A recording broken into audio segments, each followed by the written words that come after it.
Hello everyone, welcome back to our channel. అందరికీ నమస్కారం అండి. అందరూ బాగున్నారు ఫ్రెండ్స్. సో ఈరోజు నేనైతే మరి కుకింగ్ వీడియో కాకుండా నైట్ కిచెన్ వర్క్ అయితే ఈ విధంగా వీడియో షేర్ చేశాను. వీడియోని అయితే లైక్ చేయండి ఫ్రెండ్స్. ఇక్కడ నేను ఇడ్లీకి నానబెట్టుకున్నాను పప్పు రవ్వ కూడాను.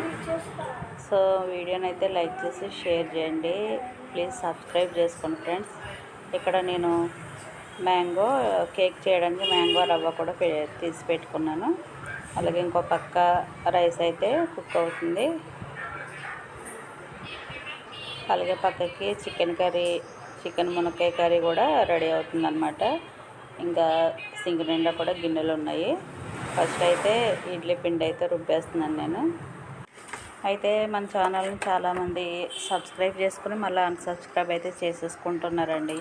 లేదంటే ఇప్పటికీ నాకు సబ్స్క్రైబర్స్ బాగానే పెరిగేటోళ్ళు, కానీ అందరూ మరి ఎందుకు అన్సబ్స్క్రైబ్ చేసుకుంటున్నారో తెలియదు. కానీ ప్లీజ్ సబ్స్క్రైబ్ చేసుకొని సపోర్ట్ చేస్తారని కోరుకుంటున్నానండి. ఇంకా నేను అక్కడ కేక్ పెట్టేసుకున్నాను. వంట కూడా అయిపోయింది. ఇడ్లీ పిండి రుబ్బేసుకున్నాను. ఇంకా గిన్నెలు అయితే కడిగేస్తున్నాను. వీడియోలో చూపించినట్టు ఒక సెకండ్లో గిన్నెలన్నీ ఇలా స్పీడ్గా కడిగేసేటట్టు ఉంటే భలే ఉంటుంది కదా. కానీ మస్తు టైం పడుతుంది ఇవన్నీ వాష్ చేసుకోవడానికి. సో వీడియో మనకి ఛానల్ని ఇలాగే సపోర్ట్ చేయండి. మధ్య మధ్యలో ఇలా వ్లాగ్స్ పెడదాం అనుకుంటున్నాను. మరి మీరు కూడా ఏదన్నా సలహా ఇవ్వండి, పెట్టాలా వద్దా అని. ఇంక ఇక్కడ మొత్తం ఆల్మోస్ట్ అయితే గిన్నెలు అయిపోయినాయి. ఇంకా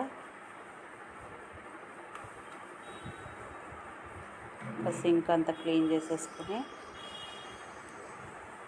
ఇక్కడ మనీ ప్లాంట్ మొక్క అయితే పెడతాను నేను వాటర్ వేసి. ఇది 2 డేస్కి ఒకసారి వాటర్ చేంజ్ చేసేస్తాను నేను. చూడండి మొత్తం గిన్నెలు అన్నీ క్లీన్ అయిపోయాయి. ఇక్కడ కేక్ కూడా రెడీ అయిపోయింది, రైస్ రెడీ అయిపోయింది, కర్రీ రెడీ అయిపోయింది. ఇంకా ఇది కౌంటర్ కూడా క్లీన్ చేసేసుకుంటున్నాను. సో మరి వీడియోని అయితే మర్చిపోకుండా లైక్ చేయండి, సపోర్ట్ చేయండి. ఇలాగే ఇలా వ్లాగ్స్ కూడా పెట్టచ్చు అంటే ట్రై చేస్తాను.